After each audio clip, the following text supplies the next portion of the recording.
Sports fans, this is Robert with WTP Sports Dudes here live on this Tuesday night for a way too early college football top 25 for 2026. Man, I'm excited about this one. I want to see what these guys think about the top 25 teams that they think is going to start the season in the top 25. I'm here this evening with my man, One Take Zaya. How you feeling, One Take? I'm feeling good, highly favored. What's up with the crew, man? Chilling, man, just chilling. I'm good. Good to see you. We also got our man, Post Game of the Post Game 86 podcast. How you feeling, Post Game? Hey, man, what's up with y'all? It's always a great thing to talk some college football, although we months away from the season starting. It's always a good time to talk a little college football. How y'all doing tonight? Doing good. We also got our man, SEC Sean. How you feeling, SEC Sean? Man, we good today. Y'all know me. I got one more sleep before I get my cars on that track, so I'm ready to roll. He said one more sleep. I feel you on that. I know you're super excited about that.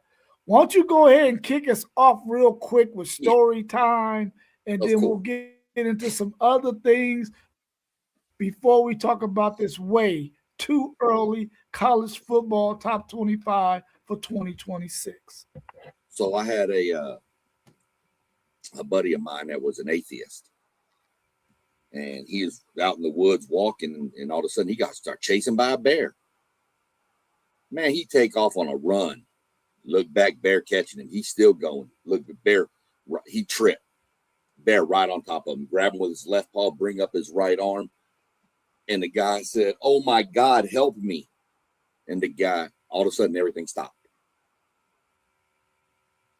God said, "You didn't believe in me for all this time. Now you want my help."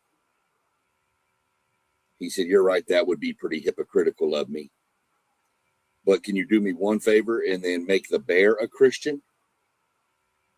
He said, "I can do that." So he made the bear a Christian. The bear came back, took his paw off, put his hands together, and the bear said, "Dear Lord, thank me for this meal I'm about to consume."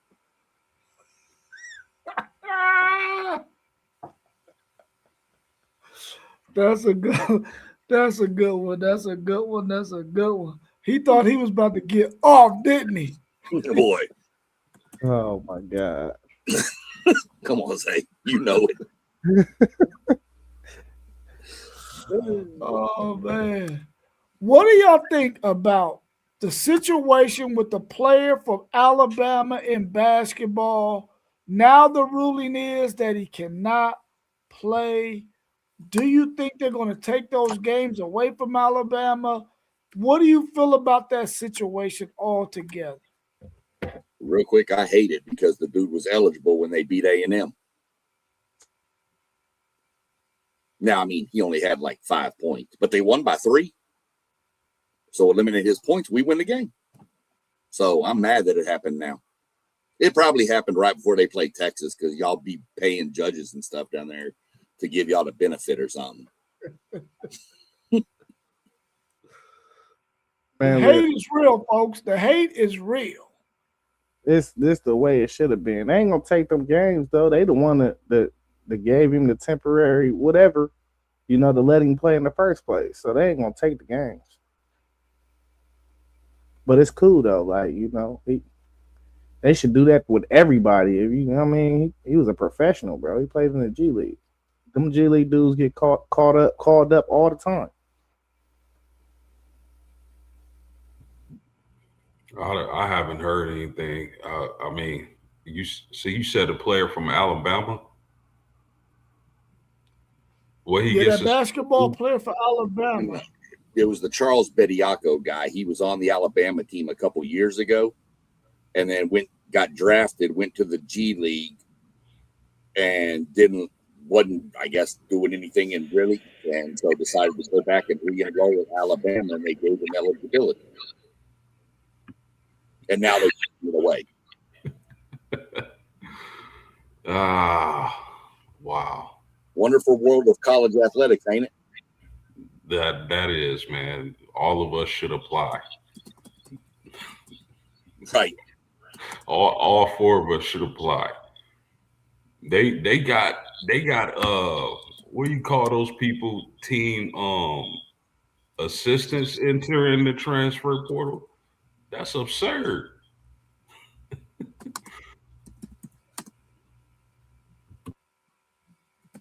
Yeah, that's nuts, man. My thing is, it never should have happened in the first place. He never should have been allowed to get any more eligibility to play. He played in the G League. That should be considered professional, which it is professional. And I really do believe that at some point, the NCAA is going to have to make a ruling on situations like this. And also the fact that you got players from other countries who have played in professional leagues in other countries who, although they are young and not quite adult yet, like sometimes you get players in other countries of 16, 17 playing in professional basketball overseas, and then they get to come over here and play at the collegiate level. I think anytime you start making professional money, that should go ahead and rule you out of playing any college sports. Unless your first, you shouldn't be able to play any college sports. NIL should be your first bag of money that you get. It shouldn't be, if you get some money playing professional sports, you shouldn't be allowed to play at any college. I don't care if you played when you were 16 and 17 years old. But I think the NCAA is going to have to make a ruling on that at some point.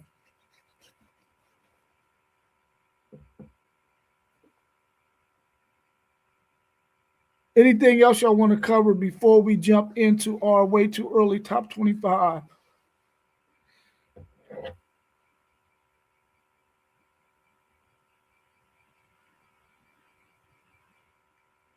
Okay. I think I had another question for y'all too, but it's going to come to my mind here in a little bit.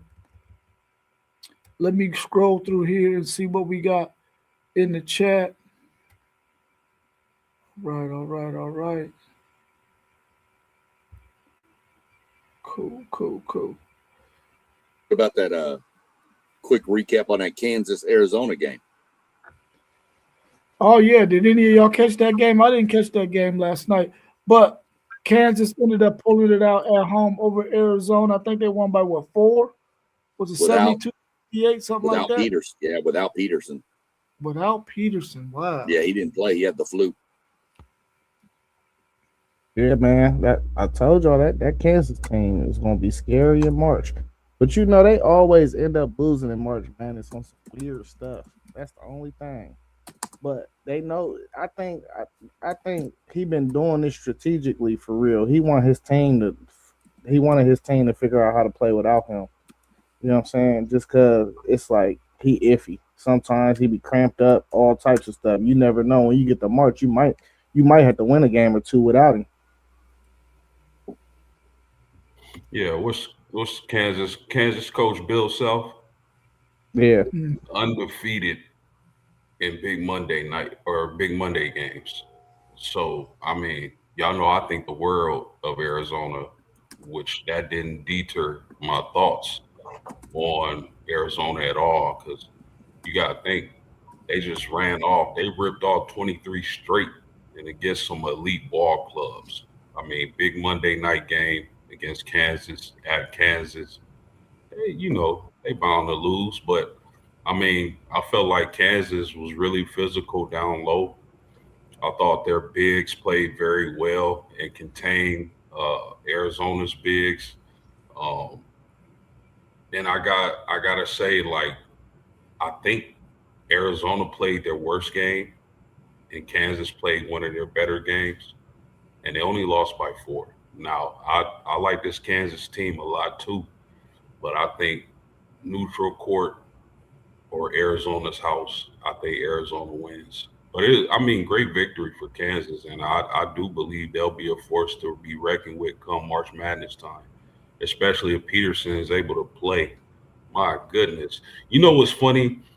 I know somebody who trained Peterson last year or this before he went to college. I know someone he was training with. And even he said, like, he's injury prone. Like that spoke volumes to me. Like, why would somebody who trained you, helped you get to where you at, say that about you? And of course, I'm not gonna say no names. That's not how I rock, but that spoke volumes to me. But I love Peterson. I think he's gonna be great.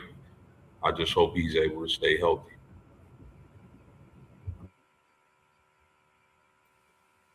Yeah, I noticed, Arizona still to me is the team, but I will say Arizona's Big 12 schedule is backloaded heavy.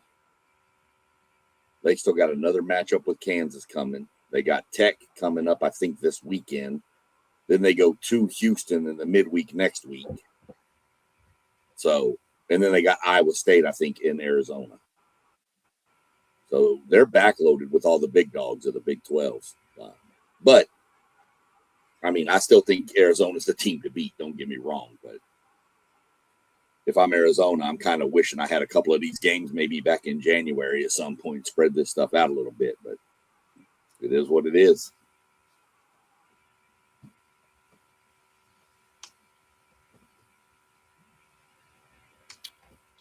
Yeah, I didn't get to check out that game, but I'm quite sure it was a really, really interesting one.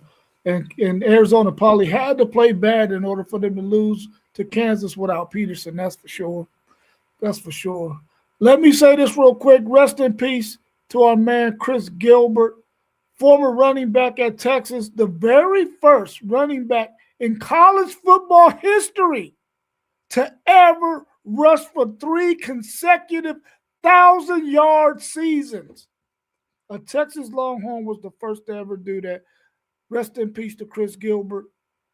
Prayers to his family, condolences, all that good stuff. Let's get into this top 25. It's way, way too early, but we're going to tell y'all what we think about it. Who wants to go up first? Who wants to get in first? We got breaking news. We got some breaking news. Montana linebacker Solomon Tuliaupupu just was granted his 9th year of eligibility. Are you serious, man? Oh man, right there on the screen, brother. Well, what that mean for Chambliss and Aguilar? That's what I'm saying, man. Go to Montana. Apparently, they got a 2 6-year offensive linemen. So I'm picking Montana to win the national title. That's just ridiculous. If they get Diego Pavia, they're going to be an AARP. They're going to be the Golden Squad, not the Golden Girls. They have got to go ahead and make the rule. You got 5 years of eligibility. You got to get all your play in those 5 years, regardless if you get injured or not. You got 5 years to play, and that's it. That got to be the bottom line, man. That's the only way to fix this thing, I think, in my opinion, at this point. 5 years to play, college athletics, injuries or not, and it's over after 5. I'll jump through my list first real quick because just in case somebody else drops a list to me, I can sit back and type it. So why we don't do everybody 25 through 21? We can do that too. We can jump at 20, do everybody's 25 to 21, and then bounce back and forth. We can do that. Yeah, let's do that. Okay. So I'll throw mine up. There's my 25. Virginia Tech, Louisville, Washington, Missouri, and Iowa.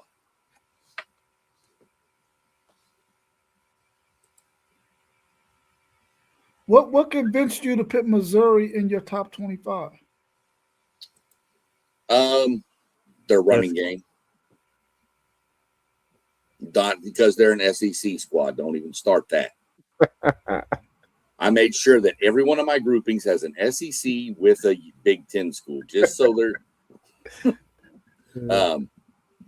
I just think Missouri's running game. I mean, Missouri's a pretty average squad. That's about where I see them finishing. You know, they're going to be 9-3, 8-4, something like that almost every year, which is probably going to put you in that 22 to 23, 25 range. So that's why I threw them there. Iowa's number 221. That's not supposed to be 221. That's supposed to just be 21.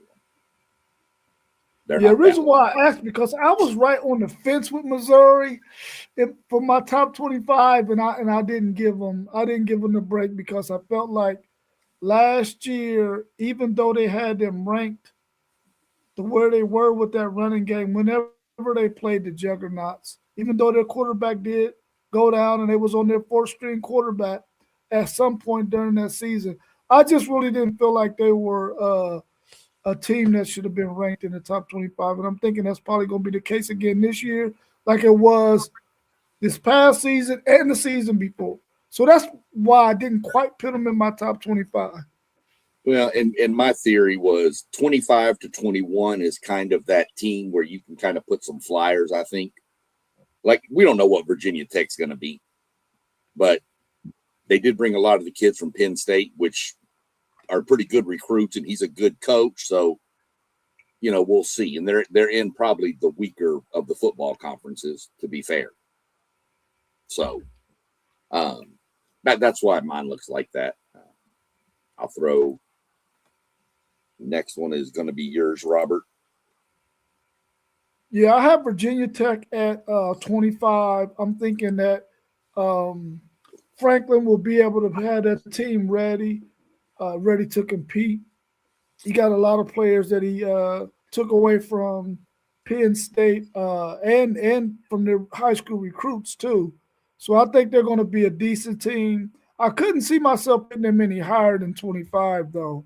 But I'm thinking off of Franklin's ability to coach, even though he had trouble winning the big games, I felt like 25 would be a good spot for them. I went with Florida at 24. I was on the fence with them too, just like I was Missouri, but I gave them a little bit of the benefit of the doubt.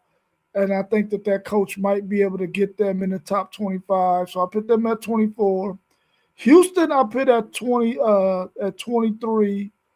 SMU at 22, and then I picked Tennessee at 21. I thought about putting Tennessee in my top 20, but I just couldn't do it because you really don't know what you're going to get out of Tennessee. I just think they'll be a good enough team to be in the top 25.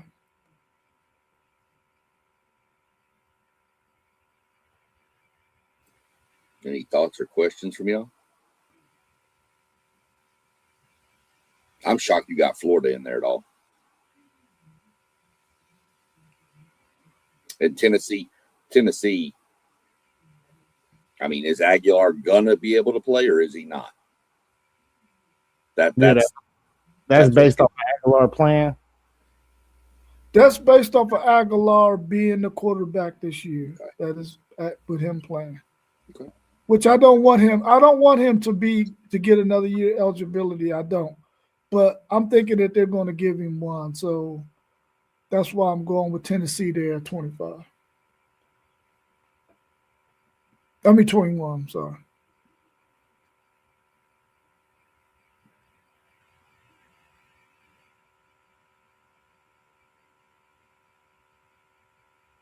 You're on mute, Sean. Sorry. Next, the post game, that's your 25. Yeah, I had Virginia 25, OK State 24, Missouri 23, Washington 22, and Tennessee 21. I think Oklahoma State is a team that kind of stands out in my top 25 rankings. Really want to call them the North Texas Sooners, getting the transfer and the coaches from North Texas. I think they'll be able to make some noise this year. Virginia, I wanted to show them a little love.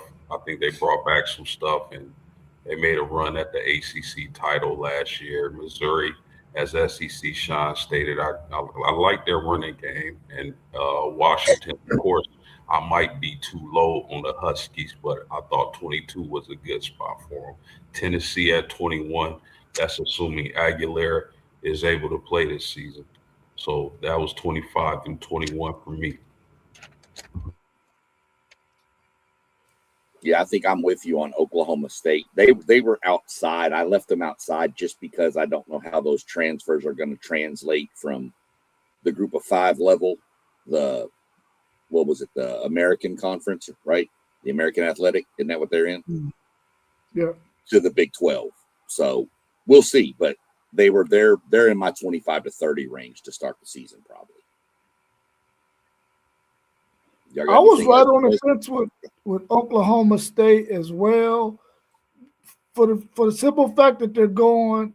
The coach from North Texas is going to a conference where if you got offense and you can score some points, you can upset some teams and you can win some games. I'm telling you right now, if they would have had that same quarterback, I definitely would have had them in my top 25 for sure. But they was right on the outside of my top 25 because I don't know what their quarterback play is going to be, even though I got a lot of faith in that coach and the offensive style that he runs, especially in the Big 12.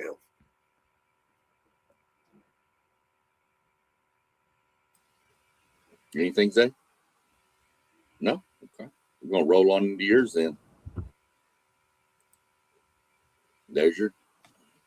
Yeah, a lot of the things y'all said with Houston. They also got Mekhi Hughes in the portal. You know, he ain't getting no burn last year at Penn State. I mean at Oregon, but he was a hell of a back at Tulane. I think that helps. Also, you know, Houston, they got the 8th highest portal index, meaning the players that went out and the players that came in, they're replacing them with better players. So I think they can build on what they did last year. They're a wild card in the Big 12 for me. I think they might be able to really win it. And you know, I looked up a lot of these schedules too, because schedule matter. Key games, they at Texas Tech on September 19th, at Kansas State October 10th, at Utah October 24th. Really, everything else, I mean, I wouldn't see why they wouldn't be the favorite to win the game. You know, so 24 SMU, they are strictly there because of the return of Kevin Jennings. I think he's a wild card. You know, he can win a game anytime, any given Saturday. He can win a game himself. So I thought that was a good slot to put them. 23 Virginia Tech, James Franklin, of course, good coach, brought some of the Penn State guys over with him. And you know, I think it's a drop down in competition too for him. So, you know, with some of the players he brought over, I really don't expect him to miss a beat for real. I think he'll win at least 8 games this year at bare minimum. 22 Iowa, it just seemed like a good spot to put Iowa. Just a steady program, you know what I mean? So at 21, I went Virginia. I like that they picked up Prbula in the portal. We'll see how the rest of this stuff round out. But once again, we all probably in agreement that the ACC is probably the worst Power 4 conference. It's not going to take a lot for you to be in the upper echelon in that conference. Yo, I can see that. I see we got a few people in the chat. Make sure y'all smash the like button. But I just wanted to say 2 teams that I was looking at that just were on the outside of my top 25. Arizona, I like their quarterback. I'm not even going to try to pronounce his name, but they went 9-4 last season. I think they deserve some consideration. And also Boise State. I think Boise State can bounce back this season and have a solid year, possibly win their conference. So those were 2 teams just outside the top 25 for me. Max.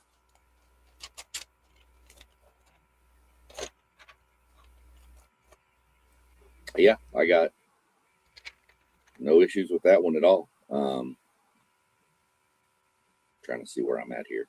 We're just going to let you go again, Zay, move our way back up like a snake draft. That worked for everybody. Yep, that's cool. So, let me skip the wrong one. There we go. There's your 20 through 16. Yeah, I got Utah, Louisville, Washington, OU, and Bama. I like the ad that Louisville had with King Holtz. I think he's gonna ball out. I think that whole offense is built for him. That style of quarterback. Washington 18. I really kind of could have put Washington lower. They got a brutal schedule. I don't know if y'all seen their schedule, but it's gonna be a problem to get through that schedule. OU. Can they solve the running game this year? I know they got to pick up. Who did they pick up? Who did they pick up? Was it Parker Livingstone? Yeah, they got Parker. Yeah, they got Parker, so that's a good addition. But man, they got to somehow solve that running game. And Bama, it's a make or break year for Kalen DeBoer for me. Who they gonna roll out? Austin Mack, Keelan Russell. We got to wait to see how that battle play out. But we know they're gonna have talent on their roster.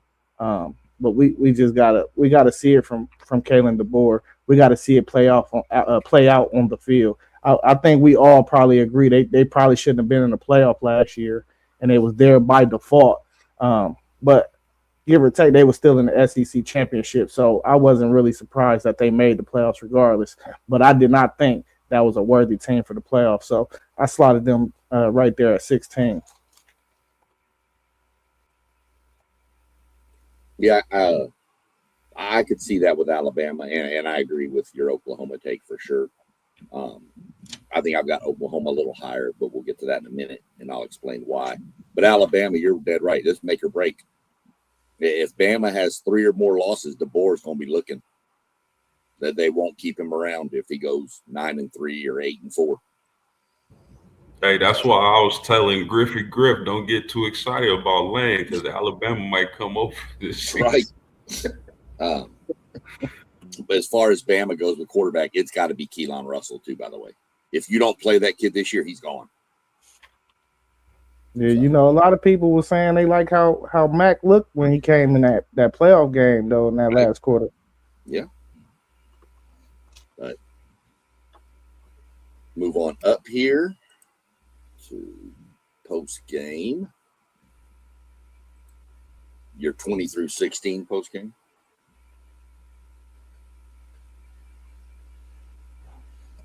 My bad. I got Utah, I got Bama, LSU, Mississippi, and SMU. Now, I don't think that what's my man name? Trinidad Chamberlain will be back for Mississippi this season. I'm not sure if it's official or not, but I don't think he'll be back. But this was based on me thinking that he would be back. But as I did a little more research, it doesn't look that way. SMU, I like SMU a lot for some of the same reasons that Zay got SMU in the top 25. Jennings and that offense could surprise and be very explosive and do some damage in the ACC conference. LSU, I got them a little high, I think, but that's because of all the talent and having Lane Kiffin and Charlie Weiss Jr. whipping up that offense in the kitchen. That could be dangerous, or they could need a year or two to get everything back on track at LSU. Alabama, I'm also not too sold on, but I just think out of respect, being in a playoff team, although I agree they probably shouldn't have been a playoff team, I had to show them a little bit of love and put them in my top 20. Now, Utah, probably, I think that's a team people may be sleeping on because they lost their coach. But I like Dampier, and I know they lost both of their tackles, but I think if Dampier is able to take another step and improve his passing, because we know he's a hell of a runner, I think Utah can do a little bit of damage this season. So that's my 20 through 16, fellas.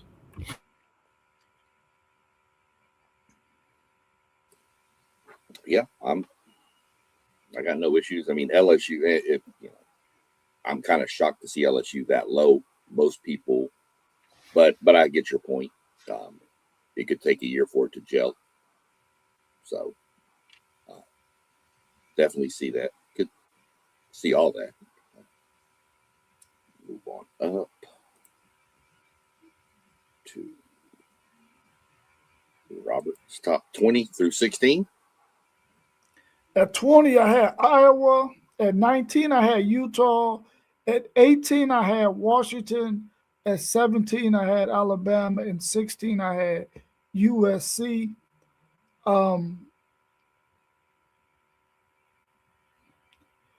There's just a whole lot of uncertainty. I know Iowa's going to play really, really good defense. I just don't know if they're going to be able to score enough points. Otherwise, I probably would have put them higher because I know their defense is going to be solid. I just don't know what their offense is going to do. Utah, I feel like they're going to be a really solid team like they are all the time. It's just they lost their coach, but I think they're going to be okay this season. They're not going to be juggernauts and make it in the top 10 or in the top 15 like last year. But I thought 19 would be a good spot for them. Washington, like a man, one take Zaya said, they got a really tough schedule. And if they can navigate that thing, they can be ranked higher than this 18 that I got them at. But I think that's going to be tough sledding for them. So I put them at number 18. 17, I got Bama. Just the uncertainty at the quarterback position, and you don't know if they're going to fix their run game. And their defense has started to fall off.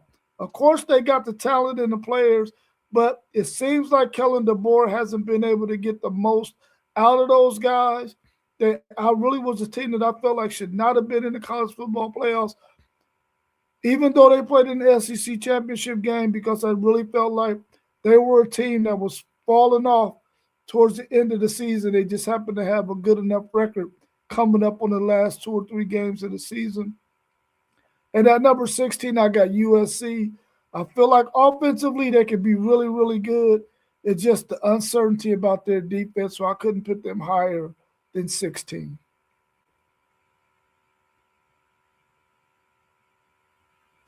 All right.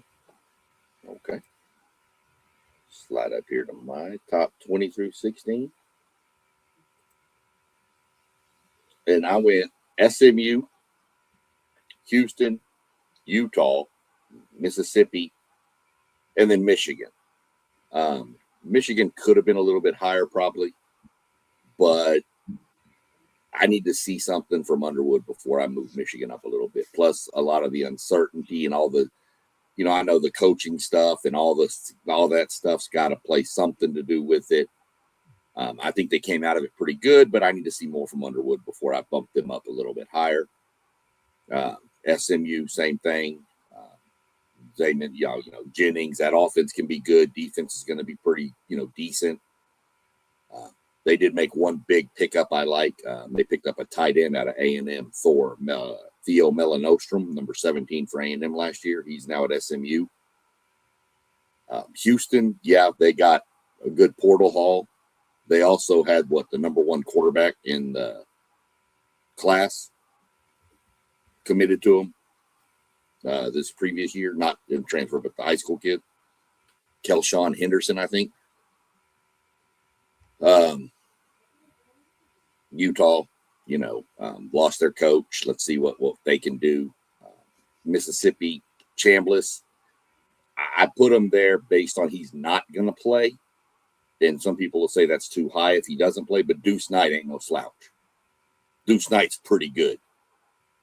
So that's why I have my 20 through 16 right there. I see you got 5 ACC teams in the last 10, 16 through 25. Do you think any of those teams could have got into your top 15? Not right now. No.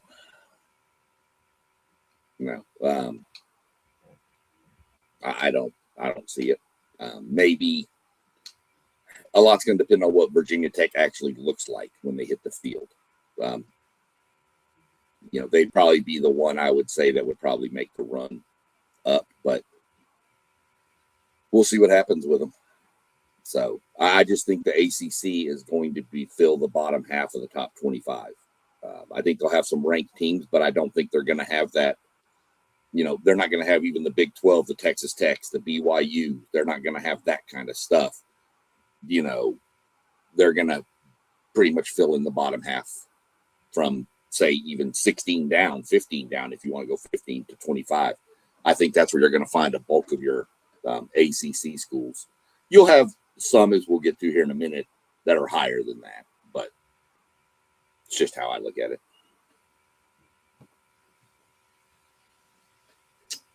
So my 15 through 11, this is where I slot Alabama. Then Penn State, BYU, Texas Tech, and Oklahoma. What are we going to get from Bama? Can they run the ball? Can their defense hold up? And what kind of quarterback play do we get? So that I've slotted them there. I feel like Alabama should, at least based on their pedigree and even the recency of them, they deserve to be a top 15 to start in my mind. Penn State, love the hire at head coach, Matt Campbell. Love that dude. Think Penn State's going to be really, really improved.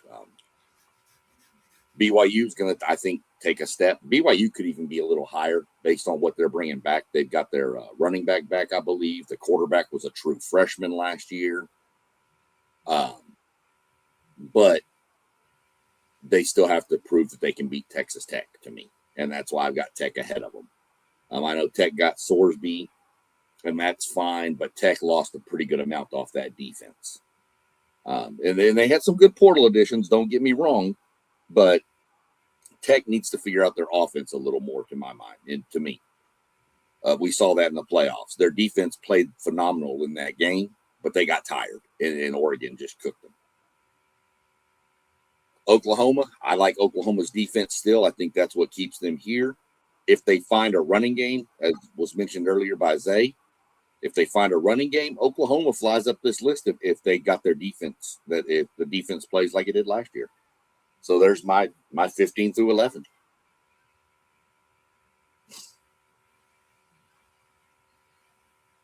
Yeah, I mean, you know, all these things, I feel like all these teams, once you get to like 15, they can really be thrown anywhere. These are teams that's pretty much firmly in the top 25. So I like your list. Absolutely, man. I see you are pretty high on Penn State, and I do like the coaching move. I like the transfers, the additions they made. But is there anything specifically outside of that had you put Penn State so high? And I'm seriously, I want to know. Like, I'm curious. No, the transfers. Think he's going to have more talent on that roster than what he started with at Iowa State. That's really, I'm just putting pretty much most of my faith in Penn State right now is on Matt Campbell. I think he's a great coach. I think he was the perfect fit for this job. And I think Penn State's probably the fourth best team in the Big Ten, third or fourth best team in the Big Ten. Yeah, I really like Rocco Beck too. Yeah. That's probably, I mean, Campbell is great, but man, Rocco Beck is what makes me put them there. He just knows how to win. He knows the system he's going to be in. That's going to help all of the players around him in offseason, spring ball. He's going to know all the cadence. He's going to be a coach on the field. And I know that's quarterback speak, but it's legit true with this case.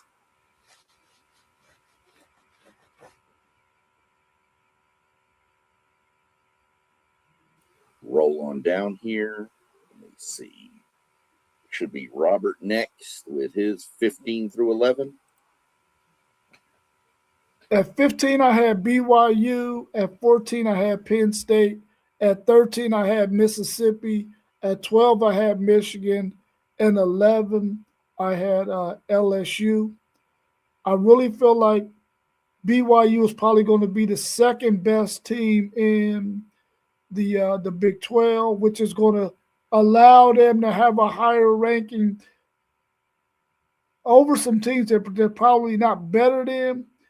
If they were to face them, they would probably lose. But the fact that they're going to look like they're the second best team in the Big 12, I think 15 is probably about where they will fall.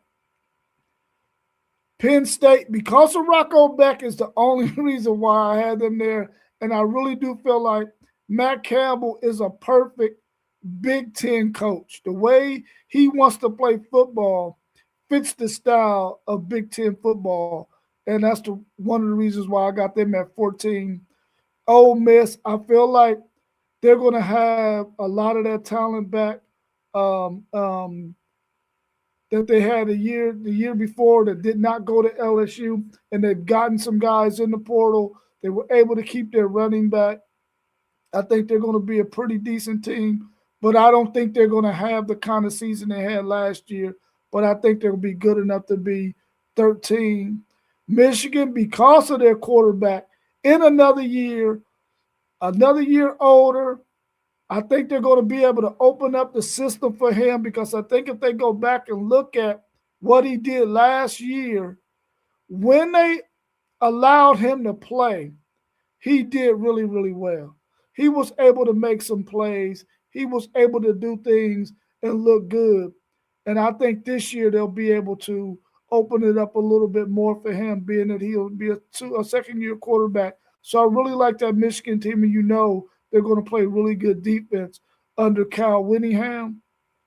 And at 11, we got LSU, who tore up the portal. They did better than probably anybody in college football in the portal, and they landed Will Levis.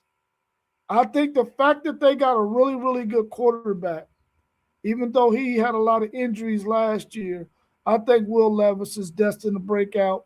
They got weapons on the outside.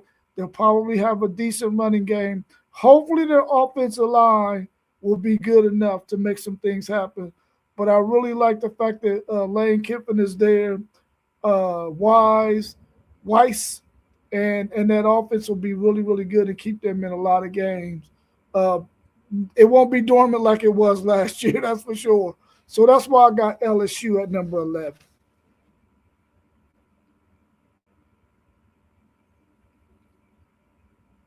And keep Will Levis in Tennessee, man. That's Sam Levitt.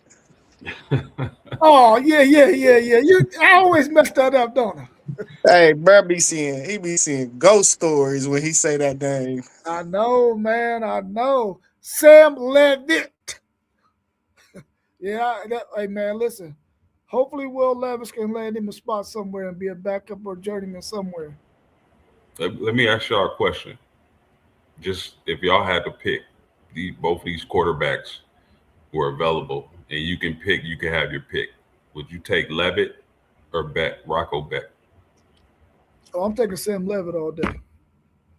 I'm taking Rocco, man. Rocco a dog, bro. It's something about him, man. He'll put that cape on his back and go win it, I like dudes that, when you in that fire, you can look him in his eye and know he gonna give it all. Give me Rocco. Give me Rocco. Nothing else to say. Zay said it all. He's just a dog. Yeah, Hey Rob, take this off the screen. I'm about to my computer had cut off. I'm about to get back on the computer. Okay.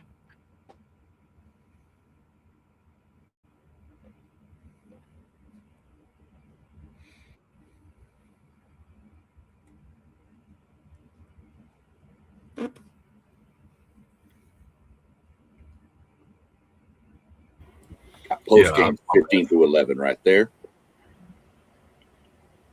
Yeah, I got Louisville 15, Iowa 14, BYU 13, USC 12, Michigan 11.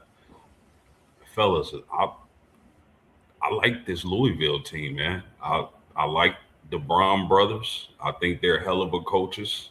I like what they brought to Louisville and the stability they add to that program. I think Zay mentioned the quarterback from Ohio State, Lincoln Kingholz. I think he'll be solid. I think Brown at running back is going to be top 3 running back in the country. I like this Louisville team. They got a chance to make some noise in the ACC.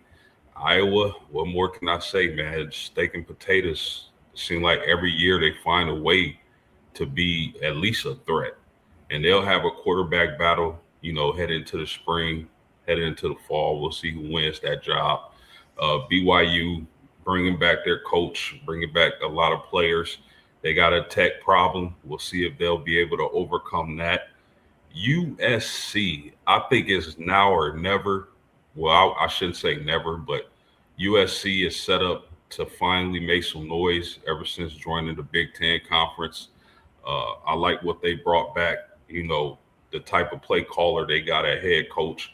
They should be able to make some noise this year. They had the #1 recruiting class.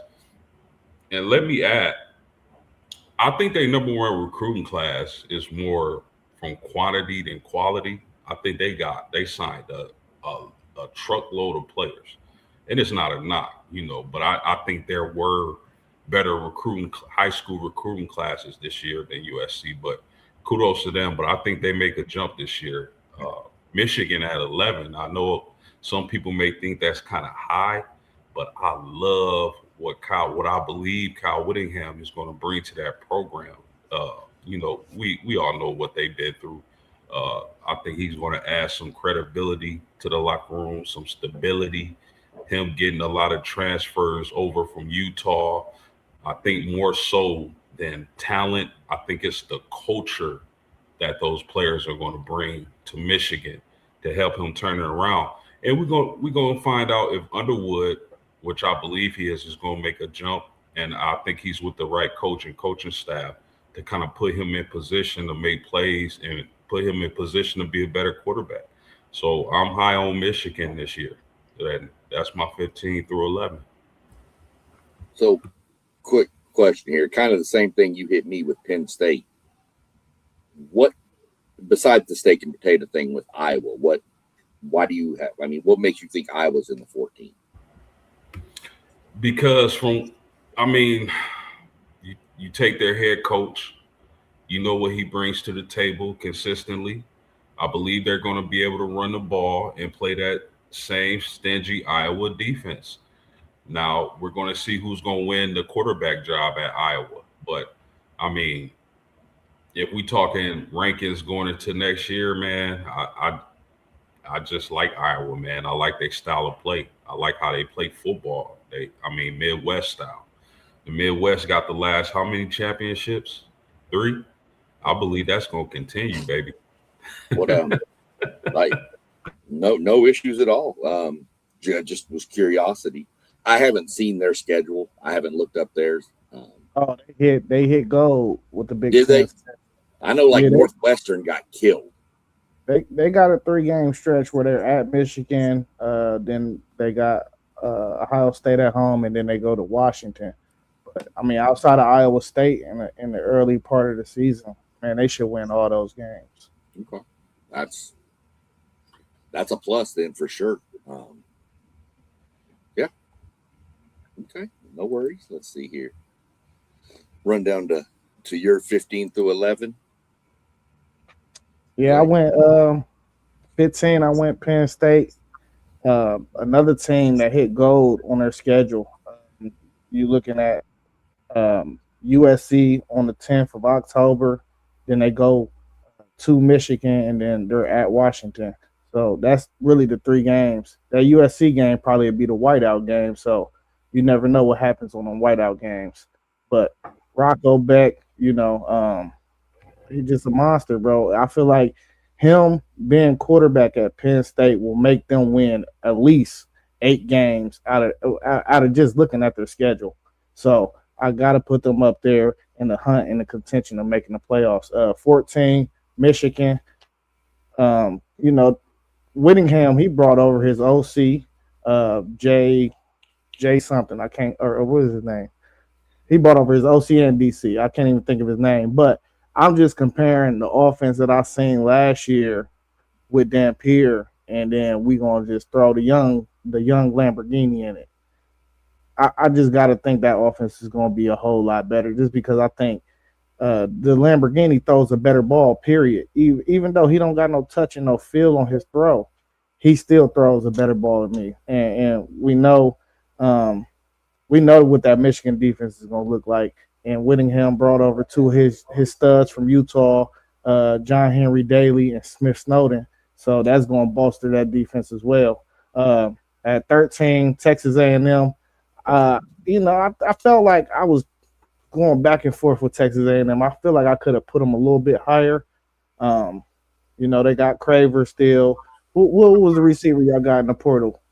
Isaiah Horton from Bama. Horton. That's going to be a nice combination. They did lose. If you want some advice, I mean, yeah, I agree with you. You could have put them higher. That's just my opinion. I know. That's your advice. I know. I mean, we know y'all lost Le'Veon Moss, but y'all still returned the other kid. What's his name? Sean, help me out. To be honest with you, we lost Moss, Daniels, and EJ Smith out of the running back room. They all graduated, but we got Reuben Owens back. Reuben Owens. Yeah, he's a good back though, so I really don't think y'all miss a beat on offense. It's just about whether or not y'all giving up them big plays or not next year to determine where y'all season really gonna fall. 12 BYU. They return Bear. LJ Martin, that defense is going to be good always. BYU is another one of them programs that they just wake up out of their sleep and they can play good defense. And then 11 USC.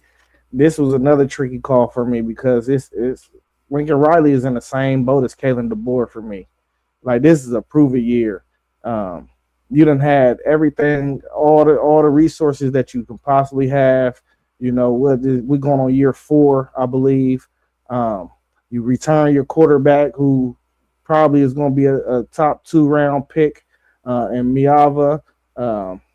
You got your 2 best running backs back. You got the number 1 recruiting class. Post game spoke on it was probably a sheer number thing, but they do got some guys that I expect to come in on day 1 and play. Luke Waffle, to mention one, he's an edge.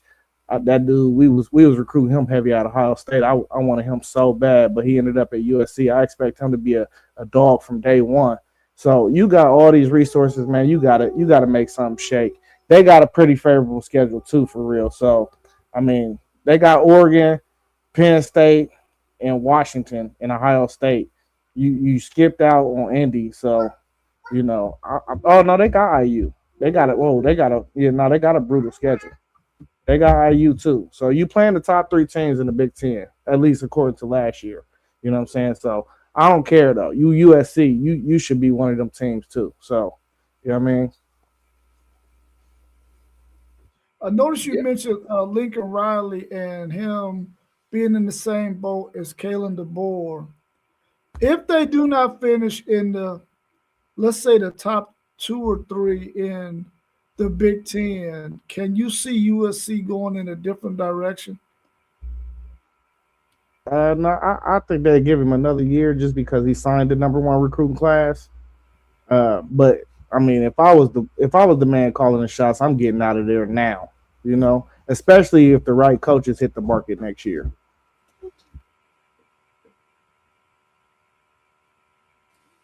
Yep, 100%.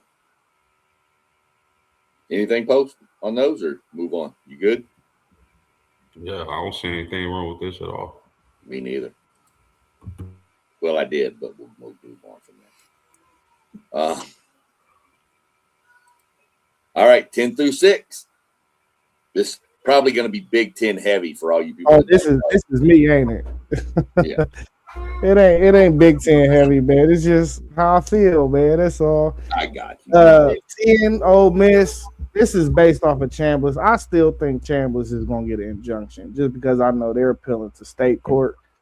The judge might be Ole Miss alum. You know what I mean? Who knows? But LSU, when have I ever seen a bad Lane Kiffin offense? That defense was stellar. I don't think they should take too many steps back. I expect Lamar Brown to be playing defensive tackle and not offensive line next year. That's going to add to that firepower on that defense. Texas Tech, I like what they did with Sorsby. I think he adds a layer of mobility at the quarterback position. I think they're going to take a step back on that defensive line. They did get the Austin Trick dude from Miami of Ohio that was super ultra productive. I want to see if he's going to be productive on a higher level. But nevertheless, he got a high motor. Miami got Darian Mensah, of course. I expect him. He's my Heisman finalist to start the season. So, you know, that offense is going to be just explosive. I think as the year they had Cam Ward. You know, and I think they take a small step back on defense as well. I know they got Damian Wilson in the portal to replace Mesidor and Bang, but I don't think they're going to be as stout on that defense. I'm not to say they're going to be slouches. I just don't think they're going to be as strong on that defensive line, and I think that was the key to their playoff run. And then at 6, I got the defending national champions in Indiana. Really probably too low, but I want to see how it all meshed. They got a lot of new faces, but I do believe in Sig, and I do think he'll get them up to speed. So I slotted the national champs at 6. All right, I got no complaints with that. Let me actually say a question. Go right ahead. And I think I know the answer, but I'm gonna ask anyway, just for the heck of the podcast. Do you believe Mensa will be better than what's my man name? Beck. Do you think this will be better than Beck? And if so, how did that affect where you rank Miami? Man, listen, Beck is terrible, bro. Like, hey, this is about to be night and day. We talking about a walking 35 touchdown, 6 interception type of kid, bro. I wouldn't be surprised really if Mensa was like the 1 or 2 quarterbacks off the board come the draft next year. But you know, they got the number 1 tackle as well. That's not the only reason why I put him there. They got the number 1 tackle as well, Jackson Cantwell. Ohio State was chasing. It was too much money on the board. And then they also grabbed who was it? It was another offensive. Oh, the dude that played receiver with Mensa, his number 1 target from Duke, came over. So not only do you got Malachi Tony, but you got somebody familiar with Mensa as well. So he had that blanket on him as well with somebody that he's already comfortable with.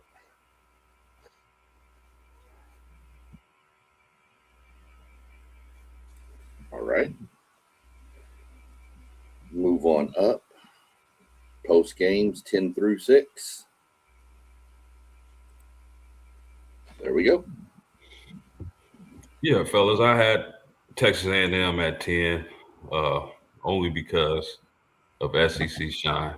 So I had them at 6, but I moved them to 10 because SEC. No, I'm just kidding, man. Texas A&M at 10, Oklahoma 9, Tech at 8, Indiana 7, Oregon 6. Now, I did something that I normally don't do, which is I'm the type of guy I believe in. If you're the champion, you should be number 1 coming into the season, just off the strength. But I didn't in this case.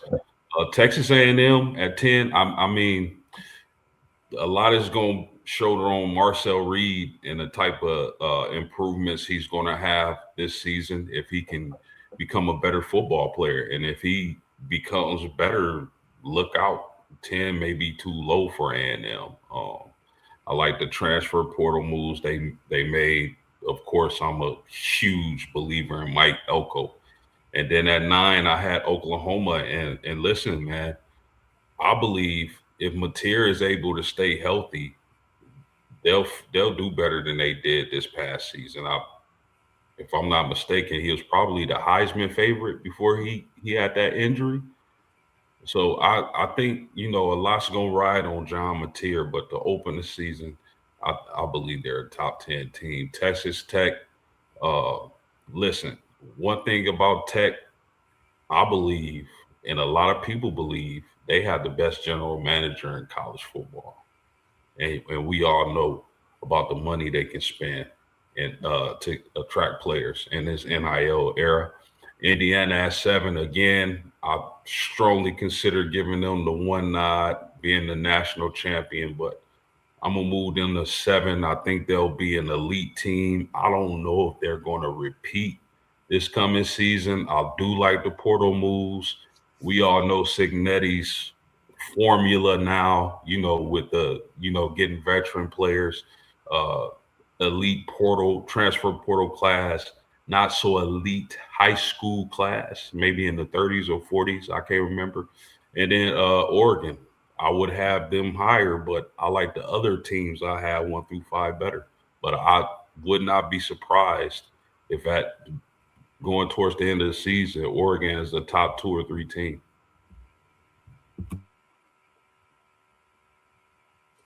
Yeah. Nothing there. You awake up there, Robert? Yeah, I'm awake. Oh, I'm just waiting to see. I'm just waiting to see his 1 through 5 because if he have I know he got my Texas boys ahead of them because if he would have had that behind Texas Tech or Texas A&M, I was gonna have to send him a nasty note in the text. Oh yeah, Rob. I don't got Texas in the top 25, man. He said Texas broke the salary cap, so they can't be ranked. Hey, that might be Texas Tech. Yeah, it might be. All right. Here's your 10 through 6. At 10, I had Oklahoma. At 9, I had Texas Tech. At 8, I had Miami. At 7, I had Texas A&M. And at 6, I had Indiana. For Indiana, I really wanted to put them in my top 5, man, but I felt like the teams that I put ahead of them might have more talent than them at this point. Cignetti, we know he's a brilliant coach. He's a hell of a motivator. He knows his team is going to be well prepared. I just think they might take a step back this year, and so I had to put them outside of my top 5. Texas A&M, I think another year with Marcel Reed at the helm. I think he'll correct some of the mistakes he made last year, some of the interceptions he threw. He's going to have 2 really good wide receivers to throw the ball to. I think they'll be able to run the ball well. My concern with A&M is will their offensive line gel, losing so much on their offensive line from last year. Miami, I think with Mensa, I think they're going to be right back where they were last year. I got them at number 8. I think he's going to be able to do some things along with Malachi Tony that's going to really light up the scoreboard in the ACC. So I got them as the best team in that conference. Texas Tech, I kind of wanted to put them outside of the top 10, but I had to give them the benefit of the doubt. They're going to have a solid quarterback. I think they spent well in the portal and in the high school recruiting. So I think they're deserving of a top 10 finish. But I ain't sold on Texas Tech. I ain't sold on them. But I know they're going to be the best team in the Big 12 because the Big 12 is not really going to be that good. And then at 10, I got Oklahoma. I think another year with Mateer, I think he's going to be able to make some things happen. They got some help at the wide receiver position with Parker Livingstone.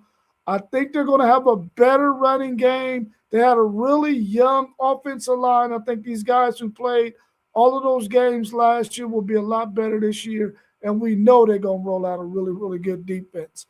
So I got them at number 10.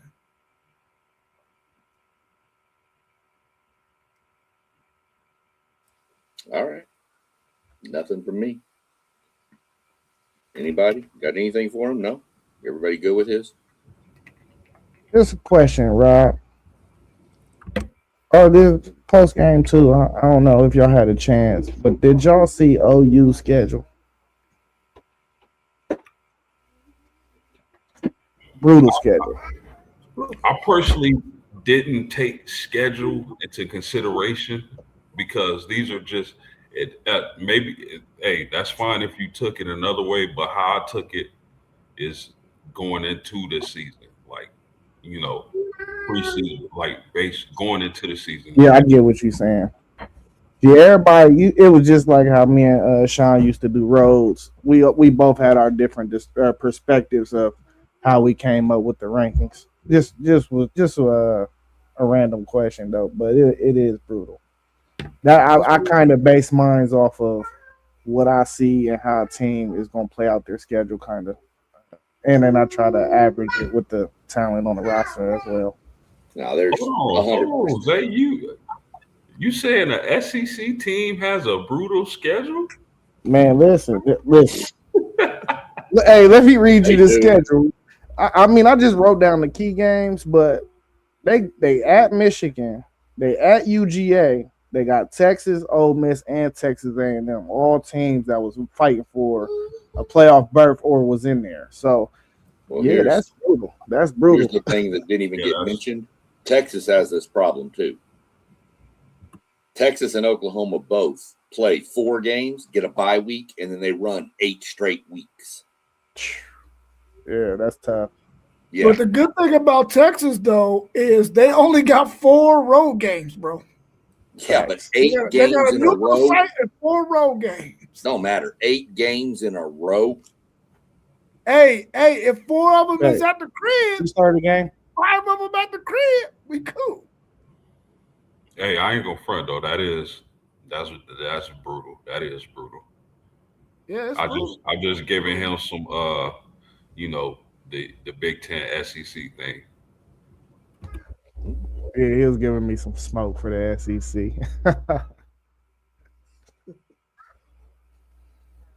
Jump up here, go my 6 through 10 or 10 through 6. So I went USC 10, LSU 9. I got us A&M number 8, Oregon 7, Miami 6. USC just super talented. The offense we know is going to do its thing. Concerns about the defense. I know you mentioned Waffle, Zay. I'm really going to watch that Booby Feaster. That kid is, man, he's going to be something dynamic. LSU got them 9. I mean, this is where I think LSU may end. I think LSU comes out of the gate and probably is like 3-1 after their first 4, maybe drops another one. And then I think LSU is that team that's going to get hot at the end when it all starts gelling together better. They've got to rebuild that offensive line. We took 2 of their offensive linemen are at A&M now. They're 2 tackles. So we're going to see. So I think LSU is going to be okay, but I think they're going to struggle a little, maybe more towards the beginning. And then I think they kind of ramp up, kind of like we all said Georgia got better at the end of the year last year. I think that's what we're going to see with LSU too. A&M 8, I don't know. Like what we did in the portal, like what we got from recruiting standpoint from high school. Marcel Reed, that's what it's going to hinge on. We lost Casey Concepcion, but we replaced him with Isaiah Horton. Isaiah Horton is the receiver we didn't have last year. We didn't have that big body outside, that 6'3", 6'4" receiver. We didn't have that at all. Now we do. So we'll see what happens with A&M, but it's going to be on Marcel's shoulders and getting the defense fixed, which y'all all mentioned already. I've got Oregon at 7. Oregon could probably be higher. I'm not exactly sold on Oregon. Oregon seems to always just trip over their own shoelaces at random times throughout the seasons.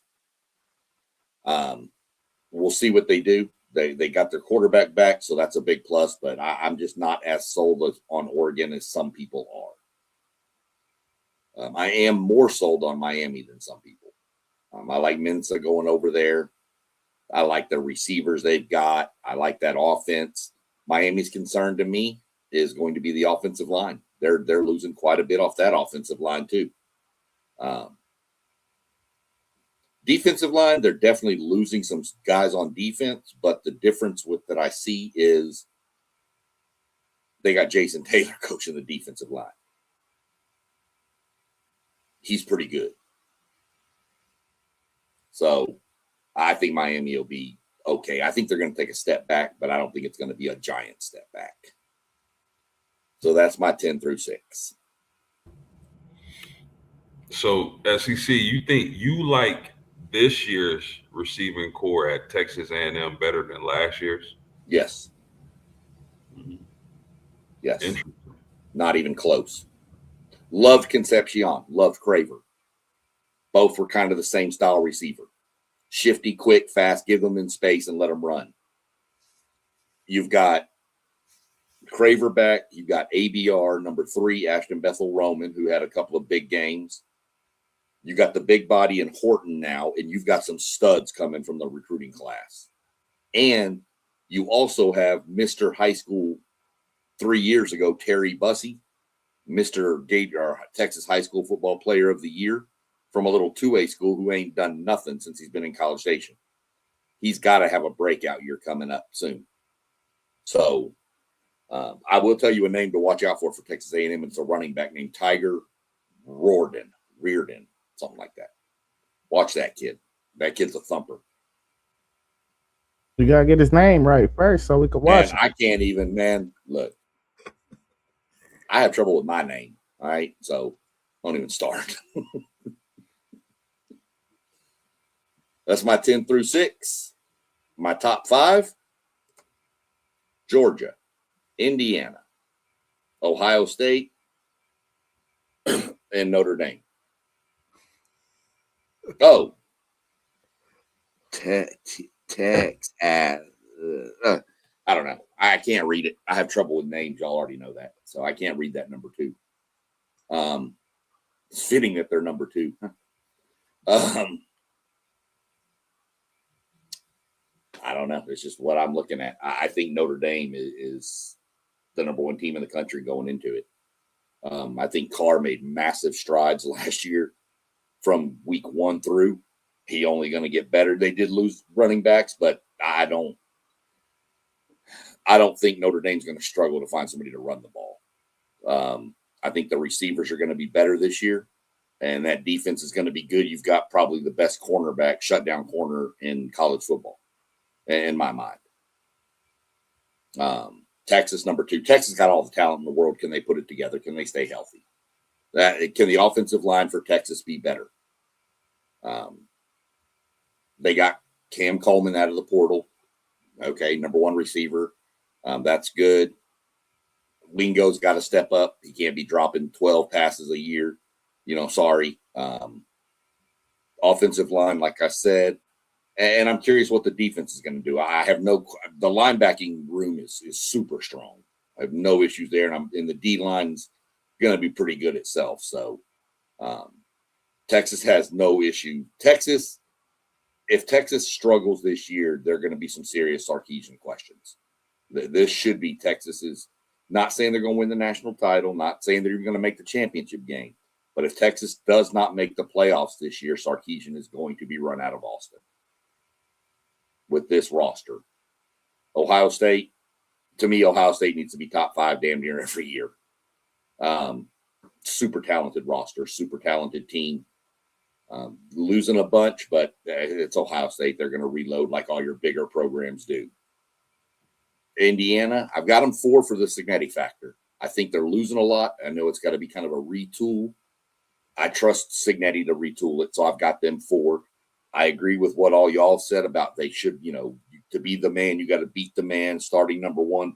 I don't think this era of college football is different. I need to see what he can do with a roster that he doesn't have coming from his old school. Georgia, number 5, to me, Georgia, Texas are the 2 big dogs in the SEC right now. I think Kirby Smart just has built a reputation as a coach that he deserves to be top 5 until proven otherwise. So there's my top 5. Pretty all good. 3 of y'all should be happy. I got all 3 of y'all schools in the top 5. Look at that. Y'all all kept me outside of the top 5. Here I am being nice to y'all. That's all right. I get it. No, listen, I would not be surprised if Marcel Reed takes a step forward. Texas A&M is right where they were last season, top 5 team. We can say that about a bunch of these teams. Underwood up in Michigan. Yep. We could say it about a bunch of them. So it's justifiable. I didn't even put him in the top 5. So probably because I didn't want to be a homer and get called that by Zay. Robert, number 5 through 1. At number 5, I had my Texas Longhorns. At 4, I had Ohio State. At 3, I had Georgia. At 2, I had Notre Dame. And at 1, I had Oregon. I feel like Oregon, bringing back their front 4, is going to be a really, really good team, along with the quarterback, especially if they get those receivers back healthy. I think Oregon is going to be a really, really good football team. So I put them at number 1. I put Notre Dame at 2 because I feel like they're returning a lot of really, really good talent on that team. And their defense is probably going to start the season much better than they started last season. So I think Notre Dame is going to be a really, really tough team to beat. I got Georgia at 3 simply because Kirby Smart will have those guys ready to play. They'll be really, really dynamic. Down the stretch, if they can stay healthy, I think they're going to still be the team to beat in the SEC. At number 4, I got Ohio State. I feel like that team, we have to wait and see how those players who are replacing some of the players that they lost, how they gel. Otherwise, I would have put Ohio State higher. I just don't know. I know they're going to be good. I just don't know if those players that are filling in for those juggernauts that they lost are going to be able to catch on right quick, fast, and in a hurry at the start of the season. And I got Texas at 5. I really feel like they're probably got some questions on their team that these other 4 teams ahead of them don't have. We don't know what Texas secondary is going to look like. We know that their front 7 is going to be really good, but we don't know what the back end is going to look like and the wide receiver, the corners. And offensively, we don't know if the offensive line is going to fix the issues that they had because they were not able to run the football last year. If they don't get that issue fixed, even though I think they're good everywhere else, the key though is their offensive line, and I wasn't 100% sure what they're going to look like, even though 3 of their starters will be back next year. Hopefully those guys can start off on a high note and can be really, really good. My question here is Texas behind Georgia because Sark has a Kirby problem? I mean, is that really why? Because Georgia seems to have Texas's number. Is that why you have it like facts. That is facts. I mean, Georgia they own the SEC. They own the SEC, yeah. I mean, I couldn't justify that. I mean, I could have put Georgia at 4 and put Ohio State at 3 or anywhere in there. But I could not put anybody in the SEC ahead of Georgia. I just think Texas's roster is more talented than Georgia's. So I was curious as to why you had them behind it, and I thought that might have something to do with it. Yeah. So I felt like it was a few more talented rosters than Georgia last year. You can't teach that DNA though. It's a Kirby Smart factor. So Rob, let me ask you a question. Do you? And I'm not saying this is going to affect them, but I just want to get your thoughts on it.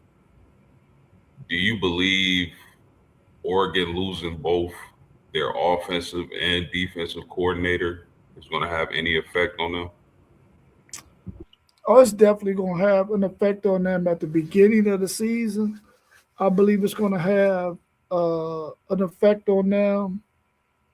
But I think by mid-season they'll be okay, because Dan Lanning is going to make sure that he hires the right guys to do what they need to do in the coaching on offensive coordinator and defensive coordinator. So they're going to be fine there. It's just, can those players get up to speed, because they're inheriting some really, really talented football players.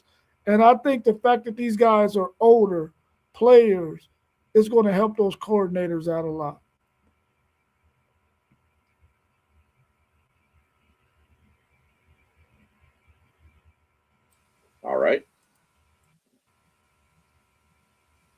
Moving on down. Post game, 5 through 1. Yeah, so I got Miami at 5, Georgia at 4, Ohio State 3, Texas 2, and the Fighting Irish at Uno. So 5 at Miami. I'm just blown away at the prospect of having Mensa because I think he's way better than Beck.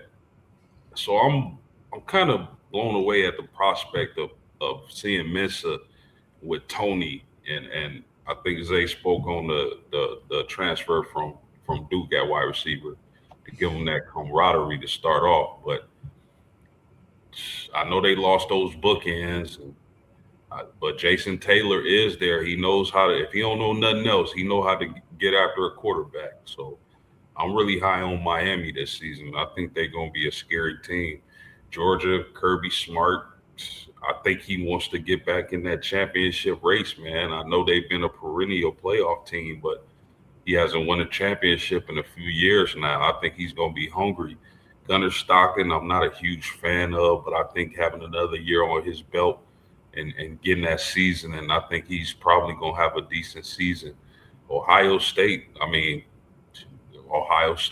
you got Sayan and Smith and that running back, and they always reload and retool. Really 1 through 3, 1 through 5, you can mix and match however you want it. But for me, I'm gonna go with Ohio State 3, Texas at 2. I felt like Arch Manning started to get it towards the latter part of the season, and he started to click a little bit. And he was making plays. He didn't look as gun shy. So hopefully they're able to build off that momentum. I know they got a lot of key additions in the portal. I know Texas fans are excited. I know Rob's excited. I believe he's tempering his expectations, but I know he's excited. But I really love what Texas was able to do, and we'll see what kind of season they're able to have. The Fighting Irish of Notre Dame. No, I'm not being biased. If this roster was Miami, I would have Miami 1. I just love what Notre Dame did in the offseason. The transfer portal, after hearing fans cry for a week, they just came out of nowhere and just had a hell of a portal. Getting Francis Brew from Pittsburgh is going to be huge. Getting Tione from Oregon, what a huge human being that is. Getting the cornerback from Colorado, who Coach Prime spoke really high about. To pair him with our corners that we have on our squad, that's going to be I thought we had an elite secondary. Now it's just on a whole nother level, but that secondary is going to be dangerous. Linebackers, dangerous. Defensive line, dangerous. Getting Keon Keeley from Alabama. And then you're able to build on the first year starting success of CJ Carr. Of course, we're not going to be able to replace the running back room, but Notre Dame has a good stable of running backs. They ain't gonna be Love or our backup running back, but they're gonna be solid. And plus, I think they're gonna lean on the pass a little bit more this season. But I love the roster at Notre Dame. I think they got a chip on their shoulder. Marcus Freeman had those guys prepared. Love the all-season moves.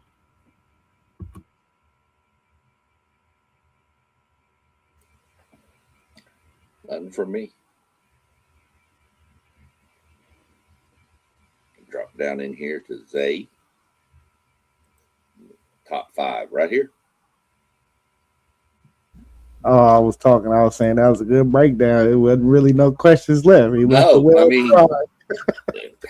he said it all. Yeah.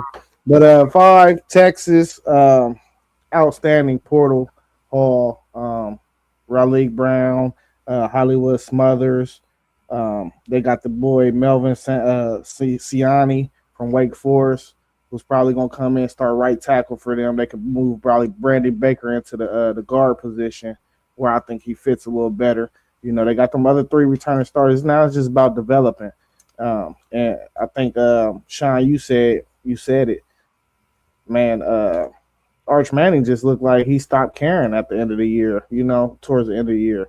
He just started just slinging the ball, like just letting it play. You feel me? It's the same sport he's been playing all his life. So I think any one of these teams right here can win it all coming into the year. 4, I went Notre Dame. The only pause for trepidation I got for Notre Dame is I felt like Jeremiah Love was so key to their offense, and to switch the style and lean a little more pass heavy, which I also think y'all will do. I gotta see it first. I just want to see it. You know what I'm saying? I'm one of them people. I want to see it first. Even though y'all did get one of our monsters, Quincy Porter, who I think is the best receiver in that room. Even knowing that y'all still got Greathouse, the other boy, and then Mylan Graham as well. And y'all got a couple other dudes over there that I like as well. And I think this is Notre Dame also got the best cornerback duo in the country. Only team that's going to rival them is my number one team, and I get to them. At 3, I got Ohio State. Listen, we reload. We lost a lot. We lost more off this team than we did the national championship team on defense. Just because a lot of those guys that we lost from the national championship team was like 3rd and 4th round picks. We're losing bona fide 1st and 2nd round dudes that it's just going to be tough to replace. I do think, though, we did well in the portal. I expect my secondary to take a small step back. It was a good retention to get Kenyatta Jackson to come back. I think the blow from losing Caden Curry and Cade McDonald will simmer down a little bit with that retention. But we got some guys that out of the portal that we need to see. The boy John Smith from UCF. I don't know yet. I gotta see him. I ain't really did no film study on him, so waiting to see that. Arthur Smith hire. I don't know how I feel about that because I didn't think we played well in 13 personnel last year. But I'm gonna trust Ryan Day. I keep saying it. When he hires somebody, I gotta stop questioning him because he don't miss.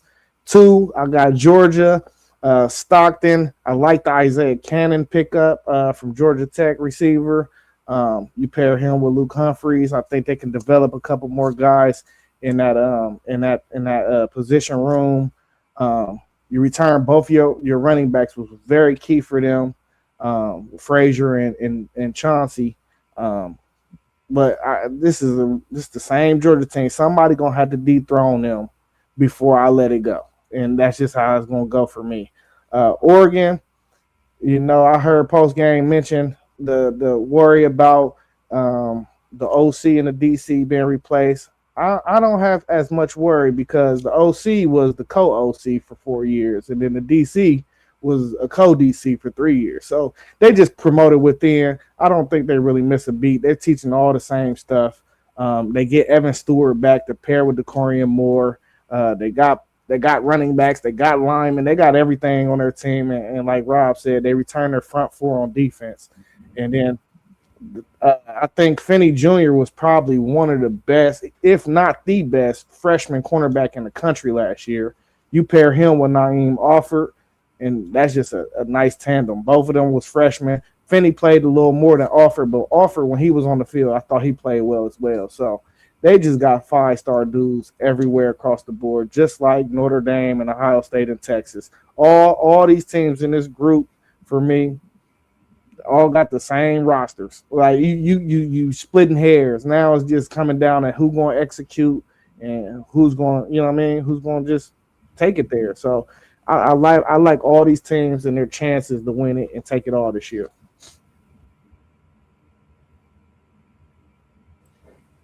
Yeah, no arguments there. One thing we didn't mention about one of the teams, pretty much we all had in our top 5. We didn't even think about Texas's defense and the Will Muschamp hire. That could be big for that team. That Will Muschamp was pretty good when he was there before.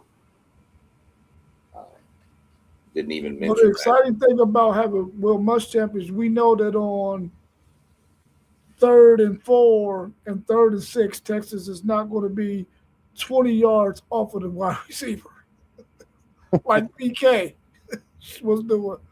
We know that ain't gonna happen. So that's gonna be the bright spot, I think, for Texas as far as having Will Muschamp there. They're gonna be a lot more aggressive, and I think the kind of players that they recruited, they're more man-to-man type corners than they are guys who are gonna want to sit in the zone. So hopefully, those guys catch on really, really quick and are able to do what they need to do to improve that pass coverage. Because last year it was atrocious in comparison to what it was the year before when we had Jade Barron and Makuba in the game. So Yeah. I didn't realize that our buddy Moss was trying to take over the comedian role of the show. He said nobody has the Knowles in the top 25. Oh man. Man, listen, that's tough. It's man, top 50. Right. Yeah, I've got kind of curious if anybody's got a sleeper team or two you're looking at that's not in any that we didn't mention today. You got anybody you could slip up like a group of 5? I tell you, my group of 5 is Hawaii. You better watch Hawaii, dude. They can put up some points, but can they stop anybody? Doesn't matter. You got Timmy Chan over there. You know, Man, when I first saw you say that, I thought you were joking, but no, he not joking. Hawaii, they ain't gonna be. I don't think they're gonna make a playoffs or nothing, but Nah, they can definitely be a sleeper team. In my opinion. I think that Hawaii team's going to come together. The real sleeper I have, and I'm not saying they're good, but they're going to be better than they were. Kentucky. You better watch Kentucky this year. Not that they're going to go 8-4 or nothing like that. They might. Yeah, they might. But from where they've been, going 5-7 would be huge. Yeah. And that sounds terrible, but it's true. I think Kentucky is going to be something to watch. Yeah, my sleeper team, a team that I had like right outside of my top 25 was Vandy. They got the number 1 quarterback in the class. I don't know what that. You, Vandy? Man, I'm a football head, man. I'm a football head, man. You Stop dogged doing. Vandy so long last year that I got to. But I was on and off the bandwagon though. If you don't remember, you know what I'm saying? I'm still trying to get another year. Yeah, but even without Pavia, I don't think he'd get it. I think you slide Jared Curtis in there, and I don't think their schedule is too difficult to navigate if he can come in and ball like that number 1 quarterback ranking he got. Well, I mentioned Arizona and Boise State being right outside of my top 25. I think those are teams that can have sneaky good years. But let me ask y'all, what y'all think about UCLA? I've been hearing a lot of buzz about them this offseason. Been hearing it. They got a couple Buckeyes over there that hit the portal. I was considered in UCLA at number 25. I couldn't fix myself to put them any higher than that, but I really thought about them at 25.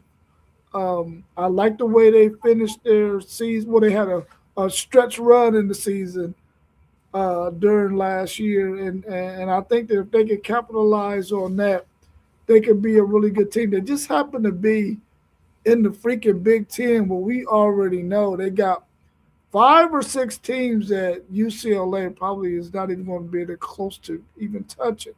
So that's the only reason why I couldn't quite put them in my top 25.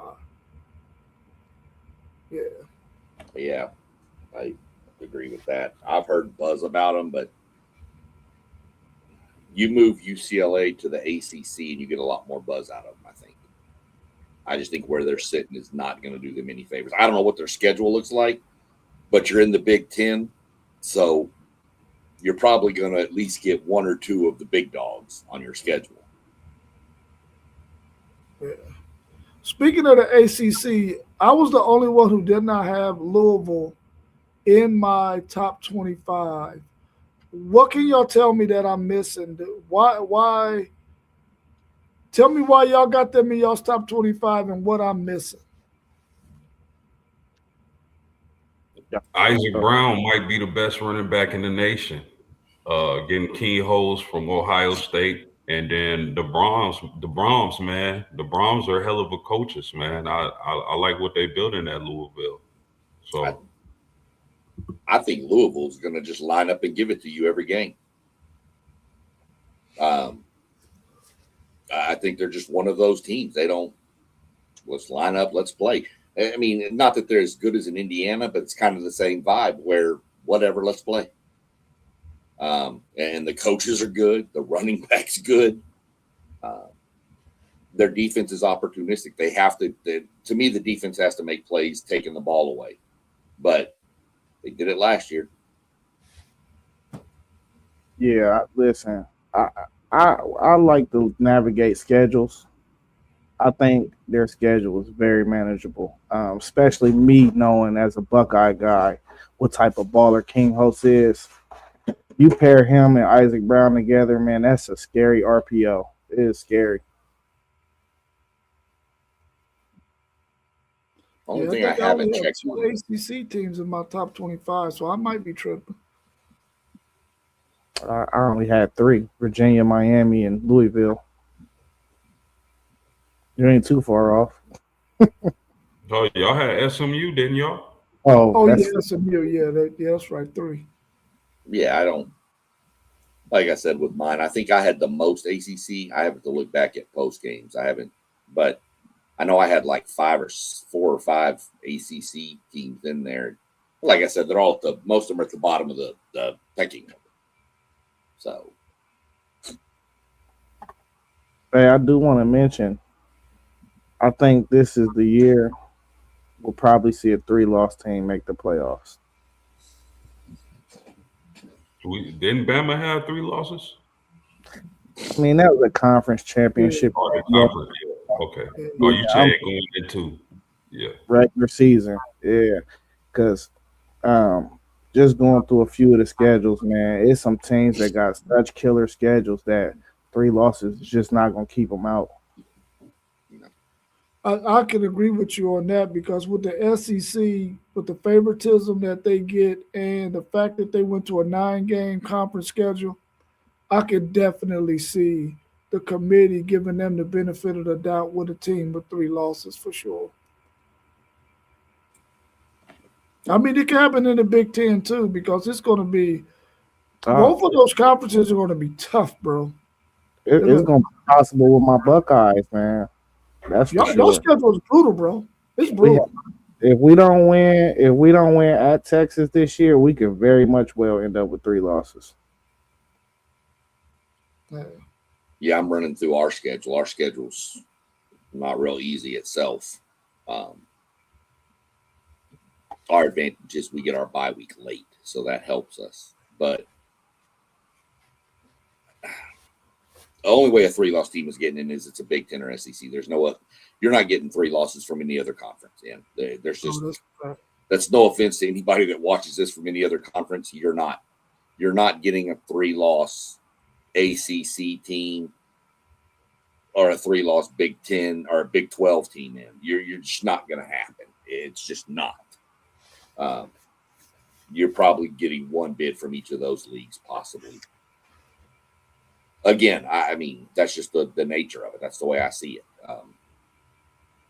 Do y'all consider, was you finished SEC? You're good. Do y'all consider Kalen DeBoer to be on the hot seat? Absolutely. No. Absolutely he is. Hot seat, bro. It's not hot at all. It's burning on fire. Oh, okay. It's on fire for sure. Y'all seen that Dr. Pepper commercial where they put up the hot seat and it automatically lights up like a grill? Yep. Yeah. I mean, that's the one. Yeah, DeBoer's on it. I'll tell you, I think Lincoln Riley's on a warmer seat. I think Sark's on a pretty warm seat if he goes 9-3 or 8-4, depending on who the losses are to and how bad. But there's a few. Shane Beamer's on a really hot seat. Yeah. Moss's boy is on a hot seat. Oh yeah, for sure.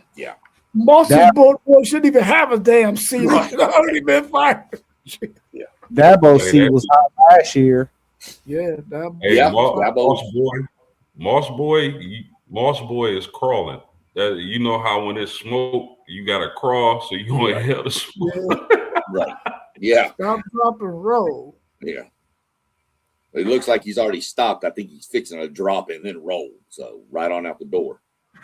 You know, But, I'm sorry. Go ahead, Sean. No, you're good. Go. I think half the Big Ten seats are hot just because of significance. Like half of them, y'all's time is ticking now. Like, bro came over here, won 10 games, then the next year he won a national championship. Like, yeah, some of y'all got to go. Well, I mean, what schools you looking at? You looking at like your Rutgers, Maryland's? Maryland, he's definitely hot. Shiano, he definitely gonna be hot for sure. Luke Fickell, we already know he was hot. He was hot last year, but Yeah, that's true. he had that bad draw of a schedule, so they gave him another chance, and they put some money into the program. But all these coaches, Minnesota, Nebraska, all these seats are hot. Rule, yeah. Matt Rule's in Nebraska, right? Yeah. Yeah, he's definitely hot. Yeah. See, I think the only ones hot in the SEC, well, of course, they replaced half of them last year. I think really the SEC is Beamer and DeBoer are probably the two hottest. Josh Heupel's probably third with Sarkisian. I'd say Sarkisian and Heupel are probably both even. Lebby at Mississippi State, but I mean, it's Mississippi State, so what do they really expect? I think his seat's probably third warmest. He might be right there with Sarkisian and them. But Florida's not going to do anything. Georgia's not. A&M's not. Ole Miss probably isn't. LSU definitely isn't. Kentucky's not. So I don't see a lot in the SEC this year. That would be hot seats. What do y'all think Clemson like this year? Because that's a team that I couldn't fully gauge when I was doing this. What team? You cut out for a second. Clemson. I think Clemson's down. I think Clemson's in trouble this year. Seriously. You think they're going to give any fight to LSU that first game of the season? Nope, not in Death Valley. I think LSU boat races them. He put himself in a bad space, man, when he didn't capitalize on the landscape of college football changing. He put himself behind the 8 ball, man. So hopefully he can get his stuff together, because what they did last year, if they repeat that this year, he got to go. They can't afford to keep him because his mind ain't right. You know what I'm saying? He's thinking that he can do what he's been doing and going to be able to have championship caliber teams. The landscape of college football has changed. You either get with it or get ran the hell over. You know what? That's a really good question, because Clemson has been out of sight, out of mind for me. I didn't even think about Clemson until just right now. So I'm not going to answer that question yet. I want to do a little digging on Clemson before you know what I mean? So, but it's just off top, it's not looking good. I mean, going into the last year, you had a potential Heisman candidate, including Klubnik, right? He fell apart, obviously. Who they got behind him? Some guy. I don't know how to pronounce it. There you go. There's your point. I call him Rising. Yeah. 5 years ago, though, you knew who the backup was, because they were blowing teams out by so much that the backup was playing the second half. So you knew who the quarterback. you don't have any idea who the quarterback's going to be. Yeah, I mean, we named 5 teams that we feel like is better than Clemson in the ACC. You know what I'm saying? You got Miami, you got Louisville, you got Virginia Tech, you got SMU, and you got Virginia. We all mentioned all five. All 5 of those teams have been mentioned in our top 25. Mhm. So, yeah, he's in trouble, man. He's in trouble. Then the question becomes, what's his buyout, and will they pay it? I think the way college football and the direction that it's heading, you don't have no choice because you can't afford to fall and your money be jacked up because you hold on to a coach that's not buying into what's going on in college football. You have no choice. You got to go ahead and cut him loose. Got to cut him loose. His mind ain't right. So in 2025, his buyout was $60 million. Yeah, they're gonna have to eat that. Clemson ain't gonna pay that. I mean, A&M jumped and paid Jimbo $75 to leave, but I think A&M's got a little bit more money than Clemson does. Yeah, I don't see Clemson throwing. I don't see Clemson throwing that much money. I mean, if it was $60 million last year, let's just say it's $50 million this year. I mean, I don't know. I just think Clemson's done. I think Clemson had a good little run for a few years, and I think they're done until they get a new coach. That's more on par with the way college athletics is done now. You know, maybe their fan base might be okay as long as they're better than South Carolina. I don't know. Maybe they'll be okay with that. They're not going to be bragging rights in the state. They're not going to be though. South Carolina's going to beat the hell out of Clemson. South Carolina's pretty good this year. We'll see. I mean, Sellers back, Scott, or was it Dylan Scott? I think the edge rusher. You got Harbor back. So and they got a couple of old linemen. They got that one from NC State. South Carolina got some dudes. Not saying they're going to make the playoffs, but they'll beat the hell out of Clemson. Listen, none of us put them in the top 25. I'm real curious to see if the national media throws them into the top 25. But we're going to see if Dabo's plan works. See, he's all about developing guys, you know. So that'll be what the 2022 and 2023 class. Let's see. You know, I'm gonna do some research tonight because I'm like post game. I didn't even think about Clemson until I thought about LSU, and I just looked at their schedule on my paper, and I'm like, they got Clemson game 1. What is Clemson going to look like? Like, you know, but I mean, you heard about all this talent returning last year on Clemson, so it was eyeballs on them. Maybe these guys that was next up developed. Well, what are y'all? Yeah, you right about that. But what do y'all make of Lagway going to Baylor? I had Baylor in that 30 to 25 range as well. You know, and on my sheet, all these Big 12 teams that I got in my top 25, Baylor is a key game for me. If you drew Baylor, that's a key game. I don't think that's an easy win.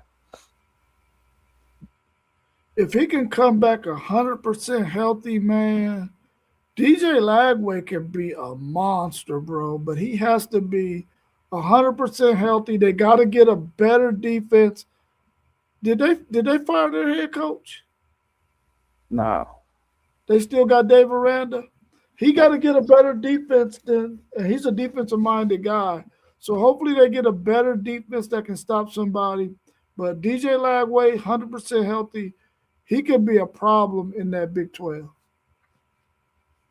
That's where I'm at is I think he went to the right conference for him.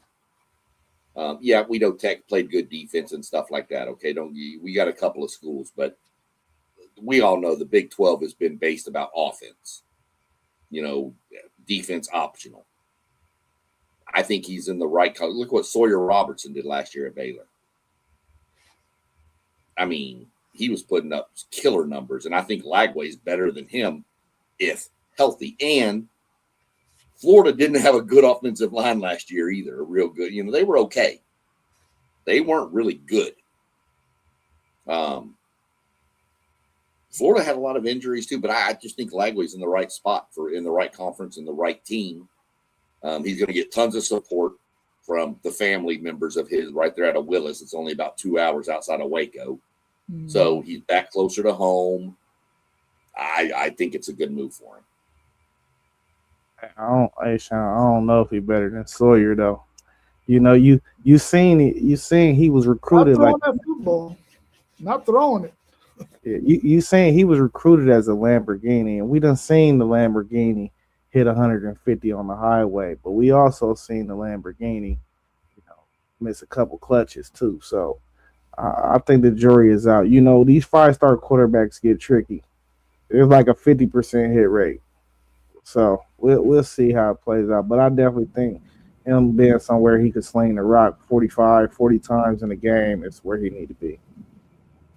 Yeah, I'm just, you know, I'm basing it off, you know, the jury is still out. I'm basing it off pure potential of the kid.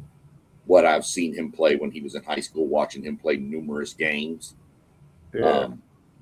That's what I'm looking. I'm looking for that DJ Lagway that I've seen play, not whatever version of DJ Lagway we had in Florida, which is a freshman. I scrapped that because that's a freshman in one of the 2 power conferences in football. Let's be real. It's hard to come in and be elite as a true freshman.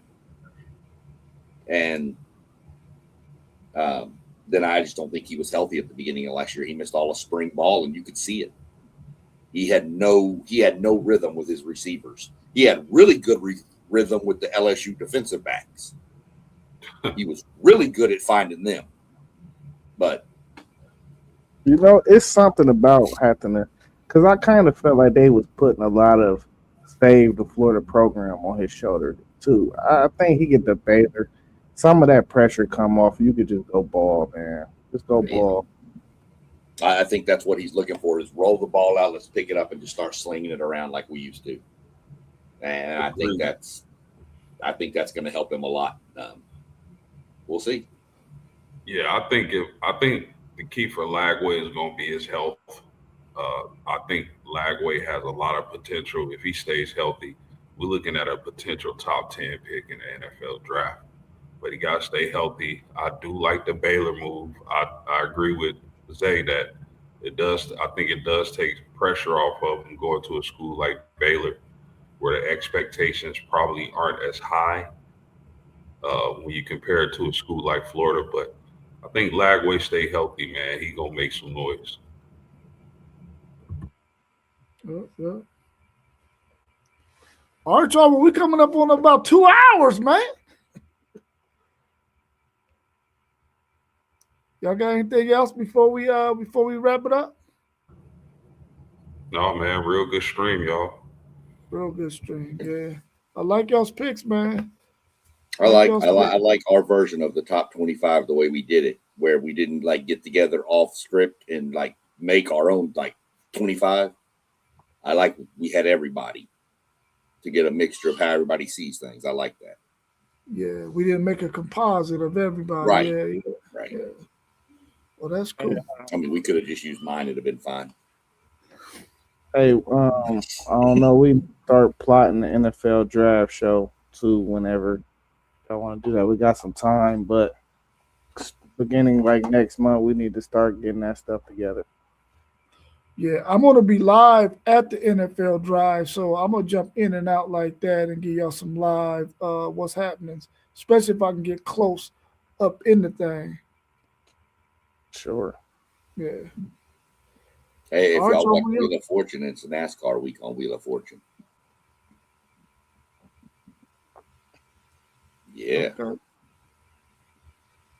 I'm recording it. I'm just a sicko. All right, man. Y'all have a good rest of All y'all's right, y'all. evening, man. We'll be back again on. You coming on tomorrow, SEC show? No, tomorrow. If I pop on, it'll be a short after qualifying's done. Okay. So. All right, cool. Y'all enjoy the rest of y'all's evening. If we don't go on tomorrow, we'll definitely be back on Thursday with some more Thursday night forecast. We'll see y'all soon. Hit that like button, subscribe, share our videos, and continue to support us. We really do appreciate y'all. All right, y'all, we out. I'll catch y'all on the rebound. Peace. Peace out.